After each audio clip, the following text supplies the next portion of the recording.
Welcome everyone to episode 9 of Matrix Integrated Solutions Cloud Education Series. Today we're going to be talking to a couple of people from DSD about what their top enhancements are from Sage 100. So today's session we're going to work into introductions. I'm going to introduce John and Ashley, and they're going to tell you about themselves and DSD and their world, and then we're going to go through the top enhancements that they offer and kind of get into some nitty gritty of what those enhancements do and how they're valuable. So John, do you want to take a few minutes and explain who DSD is and a little bit about yourself as well?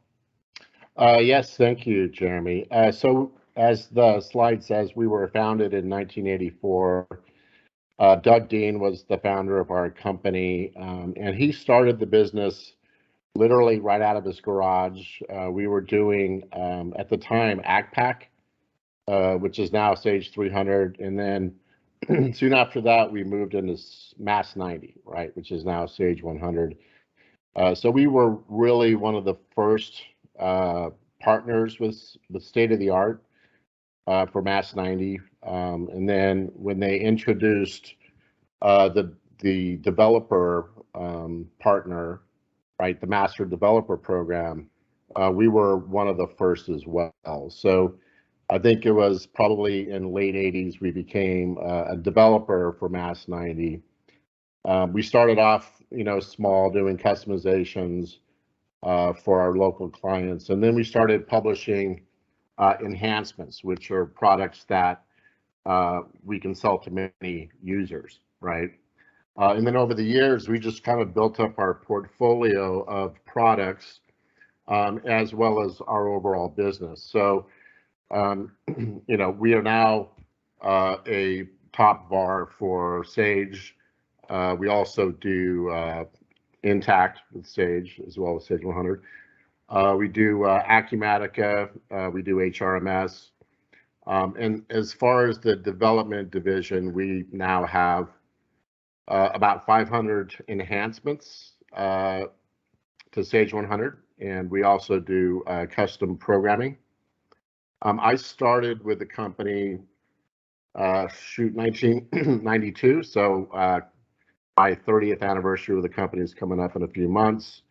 I started as a programmer and eventually started creating a lot of enhancements. So many of the enhancements that we're going to talk about today, I either designed or I programmed myself. So I'm located here in San Diego. That's where our corporate office is, but we do have branch offices throughout the U.S. So that's it for me. Ashley, you want to introduce yourself? Yeah, I'm Ashley Berger. I'm the enhancement sales manager here at DSD. So I manage all of our products. John mentioned 500 of them. I try my best to know what each of them does. And then I have been with DSD, I think 3 years will be November, December. Yeah, loving every minute of it. That's great. We have a lot of knowledge in the room. That's great to know the credibility that you bring to the table being around this market so long. So we'll be excited to hear about these enhancements as you kind of build your catalog up to 500 is probably a small number in comparison to what truly is out there. But I know you're out there with your marketplace with great descriptions and marketing pieces on each one of those enhancements as well. So we'll make sure that everyone knows how to get there by the end of this session. Yep. So that being said, thanks for the introductions. So top enhancements by DSD, we're going to run through a few. We were initially going to say top 5, and then we kind of said there's too many to talk about when we talk about top 5. So we're kind of looped them into the top 4, and then a group of enhancements that are smaller in nature but really have a true amount of value that come along with them. So we'll kind of loop that into one group as a whole. So the first one we're going to talk about and really dive into, John's going to tell us about multi-currency and how that works with Sage 100, and we'll go from there. Yeah, so multi-currency is what I would consider to be our flagship product for development. So that was really our first really big product, and I personally wrote that product back in 1994. back when Mass 90 was character-based. I think it was version 1.14.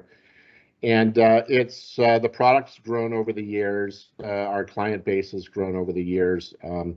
We have hundreds of users across the world that use this product.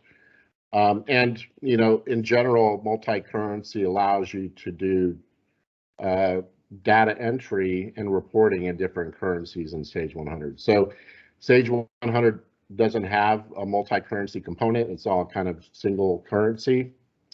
And we have 11 modules that fall under multi-currency. So depending on the type of user, you know, you can pick and choose what type or which modules you need, right? And so we get involved in the discovery process with the user. You know, we'll provide a demo and we'll find out how they do their business, and then we'll pinpoint which modules they need. So there are really three types of users of multi-currency. The first and probably most common is a US company that now has the need to buy and or sell in different currencies. So there's a currency module, that's the required module where you define your base currency, your other currencies, your exchange rates. And then if you sell in different currencies, you'll probably need AR and sales order and RMA multi-currency. If you buy in different currencies from vendors, then you would need AP and PO multi-currency. We have an inventory multi-currency, which allows you to set up fixed foreign pricing by item, as well as foreign price breaks by item. And so that type of user, you know, their base currency is US dollars, right? And then they just pick which modules they need it for. The second type of user is a parent corporation in the US that now has a foreign subsidiary, right? So they'll have two company codes in Sage 100, one that's the parent, US dollars, and then the subsidiary, their base currency is their local currency, right? Or what we call the functional currency. So that type of company has to report to their local government in their currency, but because they're a US subsidiary, they have to report in US dollars as well, right? And so it gets a little more complicated because it falls under the FASB 52 guidelines, which means that you have to do reporting for some accounts one way and other accounts another way. So that type of user, if the parent just does US in that company and the subsidiary just does their local currency, then they just need the currency module and general ledger multi-currency, right? And then the third type of user is a combination of the first two, right? Where you'll have a parent and a subsidiary, and either of those will do multiple currency translations inside the company. And that type of user would need basically all of the modules, right? So again, we have users all over the world that use this product, and yeah, it's our top product. So do you currently have users in other countries as well? We do. So Canada is a country where they are predominantly dual currency, right? So they have to do US and Canadian dollars. And so we have a lot of users up there, and they typically do base currency of Canadian dollars, and then they have a lot of US customers and vendors, and they typically get all of the modules as well. And we have users, you know, subsidiary users, right, in Europe and in Asia. So typically the parent companies here in the US and the remote users log in, you know, into their company, and they do, you know, they'll do different currencies there. Got it. And you mentioned FASB 52. The main thrust of FASB 52 is being able to report in both currencies. Yeah, I mean, it's a little complicated, but I can kind of summarize it really easily. So when the subsidiary has to report in US dollars, Some accounts are reported at historical exchange rates, while other GL accounts are reported at today's rate. So if you look at a financial statement, a balance sheet, assets and liabilities are reported at today's rate. Like, what's my bank account worth today in US dollars, while the P&L is reported at historical rates, which means every transaction has a different rate all added up, right? And then the balance sheet, which has the equity, that's reported historical, and that puts everything out of balance. So the out of balance is an equity adjustment on foreign exchange. That's really the summary of it. We're coming out with some blogs in the next few weeks that talk about what FASB 52 is and how to quickly set it up. But, you know, we have a lot of users that fall under this category. And we also have a consolidation program built into multi-currency where you can consolidate a US parent and a foreign subsidiary into one entity. And while it does that, it will convert or translate that subsidiary into US dollars using the FASB 52 guidelines. So that's it for multi-currency. And bottom line is it's all taken care of by the module and enhancement that you've created for Sage 100 to be FASB 52 compliant. Yeah. Great. Awesome. Well, let's move on, keep moving, and we're going to go to Ashley to explain InstaDocs and what it does for document management within Sage 100. Yeah, so this is, John might like multi-currency, but this is one of my favorite ones, is our InstaDocs product. I demo it a lot, so I'm really familiar. So as we get into this, if tons of people have questions, I'm always available. But it's allows electronic documents to be stored and viewed inside your Sage 100.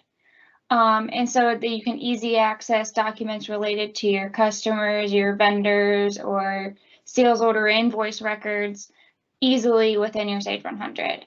And some of the key features that our users really love is you can drag and drop into that screen. So I like to give an example of, say you're on the PO side and you're scanning in that packing slip, and that usually goes to a scans folder. And so now with InstaDocs, you can easily take that packing slip and drag it and drop it into the record that it relates to in your Sage 100 and can be stored with that record. And along kind of moving on to the next feature is their auto tagging feature. So say you are working in record PO 50 and you drag and drop that packing slip into record 50, that record is now auto tagged with the record 50 in it. So you could easily search for records related to your PO 50. So you can get to documents really quickly. The next really cool feature that works with Sage 100 is our paperless office integration. So we allow documents that you add to your InstaDocs tab to have the ability to also email those out.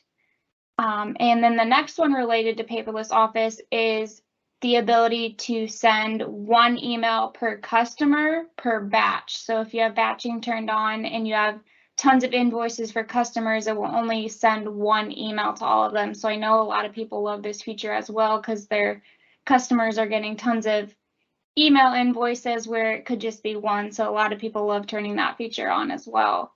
Then the next one, for a company standpoint, we do allow for cloud storage. So you can use OneDrive as your storage for your InstaDocs. And so you could have all of your documents stored in the cloud as well, as opposed to you can also still use a network location if you don't have OneDrive as well.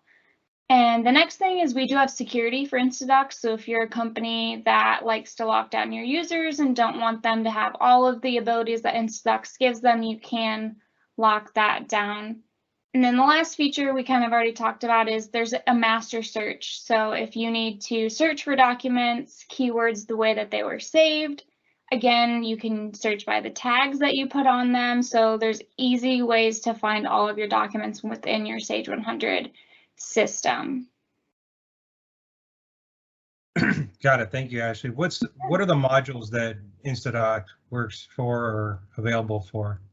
Yeah, we have them available for almost every module. We've got accounts payable, accounts receivable, your inventory, purchase order, sales order, general ledger, RMA, job cost, payroll, and we even actually have it for our service center module that I'm going to talk about a little later on. And do you buy that InstaDocs per module, or is it one license that operates with all those modules? Yeah, so it's actually going to be per module. So you don't have to get the whole suite. And if you say you get it for accounts receivable and you're loving it, your accounts receivable team's loving it, and so your AP team's like, hey, we see some benefit, you can then purchase that side later on. So it's not an all or nothing as well. You can pick and choose what is good for your company at that time. All right, cool. And then how about, are there any modules that are required to run InstaDocs? Yes, so you do, in order to have purchase order, you do need to have accounts payable. So those two kind of come hand in hand. And then same thing on the receivable side, you have to have AR in order to have the sales order module. Kind of the way Sage operates anyway, you wouldn't be able to have the sales order module without having accounts receivable, that sort of thing. So InstaDocs kind of mimics that requirement. Excellent. I know that they can get a lot more information, and this is more of a teaser to team up to go out to the marketplace at DSDinc.com, but we'll make sure everyone knows how to get there as well a couple times. But thanks for that introduction to InstaDocs, and then we're going to move on to multi-company. I think John's going to tell us about that enhancement for Sage 100. Yes, we actually have 24 products that fall under the category of multi-company. So you can go to our website, by the way, and you can look by group. You can search for enhancements by group, and multi-company is one of those groups. There are probably 3 categories, I would say, of multi-company. I always like my categories, by the way. So the first category is intercompany, and that's where you're in one company and you might do an expense or a journal entry to another company, right? And that involves due to, due from. So for example, with our AP multi-company, you can create an invoice for a vendor in the parent company, and on the lines you can expense other company codes, right? So what that does is on the GL side, when it posts to the other company, it'll debit their expense and credit due to parent, right, which is a new account that you set up. And then on the parent side, you'll have the accounts payable posting because the parent company owns that open invoice, right? And then the offset to that is due from, right? So we have a number of intercompany products. We have AP, GL, AR, PO. We even have an inventory transfer where you can transfer items, from one company's warehouse to another company's warehouse, right? And then we have the second type is our synchronization enhancements, right? So, for example, we have a general ledger sync where if you create an account number in one company, it'll automatically create that same account in other company codes. And you can pick and choose which companies will get that account, and you can even enable a feature to prompt you to during the runtime to choose which companies get that account. We have that same functionality for customers, vendors, and items, right? So that's synchronization. And then the third category is consolidation, where you want to consolidate multiple companies' information into one. So we have general ledger consolidation. It's a popular product where you want to consolidate multiple companies' general ledgers into one to do consolidated financials.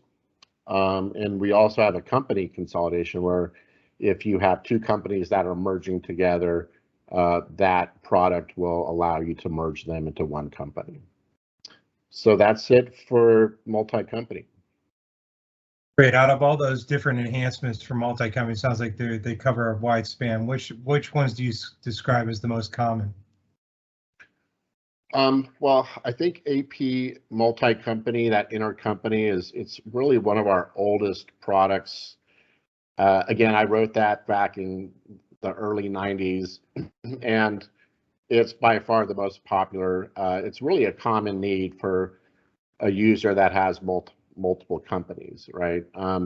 General ledger multi-company, same thing. You know, those two products kind of go hand in hand. So I would say those two, the GL account synchronization and the GL consolidation, I think those 4 products are our most common, most popular, and oldest products for multi-company.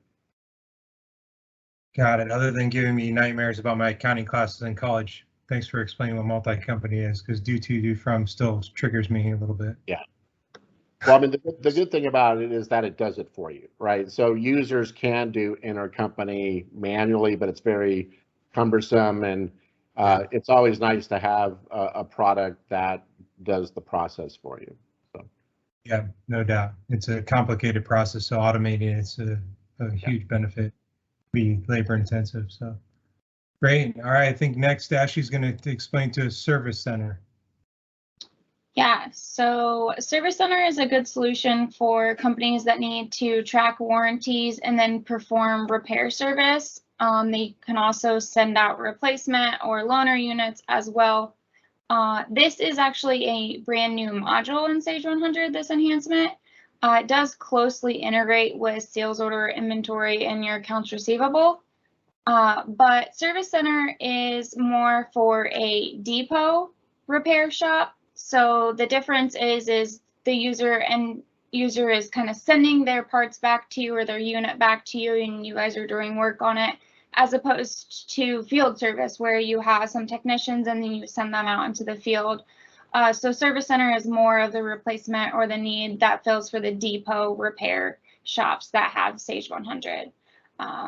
And so again, you can repair customer equipment, you can refurbish your own inventory, you can process returns and exchanges all within here. You can send and track, like I said before, the demo and loaner units and do quick returns. You can run reports. So there, with this new module, you do get standardized reports that run Crystal, just like your Sage that you're used to. So it's great. That's another thing to point out about Service Center is since it's another module in your Sage 100, it uses all the same features and functions that you're used to in your Sage 100. So you don't have to learn a whole new product. It's going to work just like your Sage you're used to.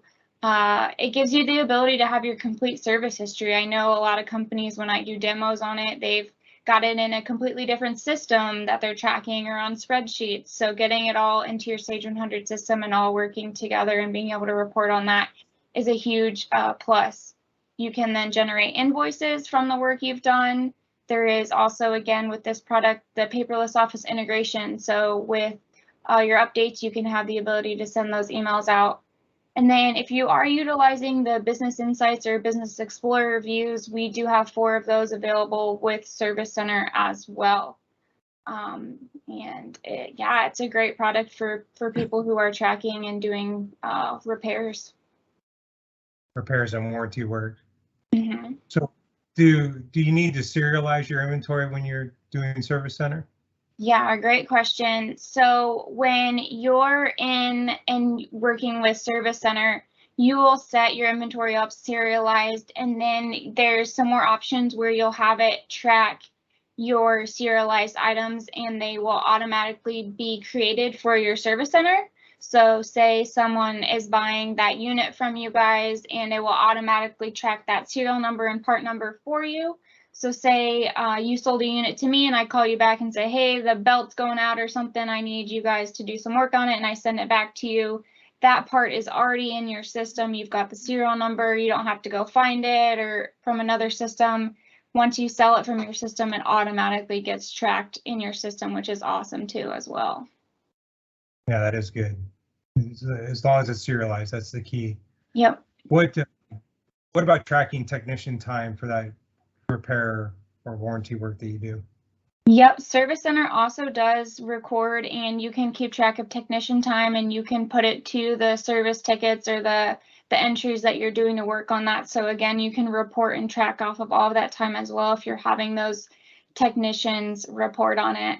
And a good kind of overall summary of Service Center, I think, is we kind of say it's RMA on steroids. it does so much more than RMA, and is way better and works. And so anyone that's trying to make RMA work for their system, I guess this is a way better solution. That's why I do a lot of demos too for clients that are like tired of making the RMA system try to work for them, and that's where they kind of give us a call as well too. Yeah, that makes sense. Makes total sense. All right, great. I think our next topic is John's going to cover maybe a bit of a catch-all, but extended solutions as a whole. And we talked a little bit. There's a lot of them out there in the marketplace for people to peruse and search on. John, can you tell us about that kind of grouping as a whole and a couple of the ones that you really want to highlight? You were right about the word catch-all. Like there's, I mean, if you look at the 4 top enhancements above it, like extended solutions could be kind of everything else that we have, right? So extended solutions, there's a little bit of history behind it. There, many years ago, there were hundreds of solutions created by another developer. They sold those products to Sage, right? And then Sage rebranded those to be extended solutions. And so Sage actually became, a developer of sorts and sold these extended solutions for many years. And then Sage got to the point where they wanted to have the development community take over those products. So it's probably been about 12 or so years, I think, that we took over those extended solutions from Sage. We kind of rebranded them, rewrote the products, and that took a couple of years, honestly, to kind of rebuild those products. And we finished that endeavor like 10 years ago. So the extended solutions is really a general category. So there's different size extended solutions. There's products that are very, very specific in what they do. It could change the specific process or add a couple features to a module. There's medium size where it could really change how a data entry works, or there's even larger products that do changes across many modules. So there's various size extended solutions. There's probably hundreds of them, and so of course I can't talk about every one of those, but I'll point out that all of these solutions are on our website. So if you go to our website, dsdinc.com, there's a drop down for enhancements. You go to the marketplace, and once you're in the marketplace, you can search by module all of our products, including everything you see on the slide, or you can search by group, right? So you can search for multi-currency, InstaDocs, multi-company, so if you're a user that wants to see what's out there, maybe you have a specific need, you could start with our marketplace and see what we have. Great place to go. There's tons of information. I know our clients in general have been out there before, so highly recommend going to dsdinc.com in the marketplace and kind of perusing all those extended solutions that they have to offer. If they don't find what they're looking for, John, is there a way to hire DSD to develop custom work, or how does that work as far as you're concerned? Yeah, that's a large part of our business is custom programming. We've done literally thousands of custom projects over the last 30 plus years. So, when a partner or end user comes to us and has a need, we'll talk to them about what the need is, and then we'll start with our marketplace. Do we have any products that already fit that need? If not, then we can, design a custom programming project for that user that fits their needs. So sometimes it may involve an enhancement where the enhancement does maybe 80% of what they want, and then we can customize it and so that they get the enhancement and the customization, and most often we'll include that customization into the enhancement so it becomes a standard feature, of the product. But when I talk to users, a lot of times there's ways in Sage 100 to do what they actually need. Maybe it's using custom Office, right? Or maybe some VB scripts. There are some things that a user can do to kind of accomplish that need. But both Ashley and I work really hard with the user to figure out what the least expensive path is, because that's our goal. How do we come up with a solution for the least expensive price? Yeah, it's a great goal to have, and the smaller set of code you can have, the better. So yeah. I appreciate that coming from a developer. I think the $1 million question we have for you now is what does DSD see the future as? What kind of enhancements are you looking at doing in the next 6 to 12 months as you look at your calendar? Well, we do have a number of products that we've released in the last year. They come in different forms. A lot of times they're custom programming. A user has the need to do a custom programming project, and we see that as a feature that a lot of users will need. So we tend to look to making that into an enhancement and publishing it. In our Q3 newsletter, we're going to showcase all of the products that we've released in the last year. We have a couple big products that we're developing, one of which I can't really talk about because it's a little too early, but we do have a product that we're in QA on right now. It's called the Advanced Data Editor. So you know how in data file display and maintenance, you can edit a record, right? But this is, I guess, DFDM on steroids, where it's just a way quicker way to edit data in a grid format. So it'll put all the records into a grid, almost like a spreadsheet, and you can quickly edit stuff, search and replace. So let's say you want to, change your price code for an item from this to that for all of the items that have that original price code. There's a quick way to do it with this utility. Yeah, it's really a cool utility. I see a lot of need for it, and that's kind of what we're looking for when we want to come out with new products, is something that everyone can really use. So we have a lot of stuff coming up soon. This isn't something we talked about earlier, but is there a way for someone to put an enhancement request in for you as an idea to see if you build up some steam behind it?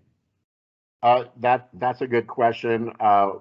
Yes, we are always looking for ideas for what I call game-changing enhancements, something that everyone can use. We do get actually a lot of feedback from the Sage 100 community partners and users saying, "Hey, DSD, have you thought about this?" Or, do you have a solution for this? Because I have a lot of users that have this need. So we are always looking for those ideas. Our email address that you can use, I know we don't have it on the screen, but it's enhancements@dsdinc.com. So if you ever have any ideas or questions about our products, or you have a custom need or looking for a product that you can't find, enhancements@dsdinc.com is kind of a blanket email address. It goes to me, it goes to Ashley, it goes to a lot of our staff so that we can give immediate response.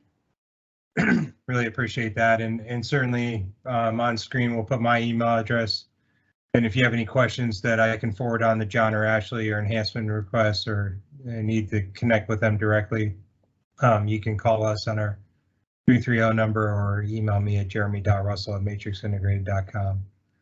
So with that being said, we really appreciate your time, Ashley and John, explaining the top enhancements and all the resources that Sage 100 users have at their fingertips. Again, DSDinc.com can get you to their website, and you can look at the marketplace and do some great search. And Ashley's in the midst of making 500 videos on each one of those enhancements, so we'll let her continue on. Yeah, that's true. Really appreciate your time, and thank you so much for putting this together for us. Yeah, thanks for having us. Thank you. Yeah, thank you, Jeremy. Appreciate your time today.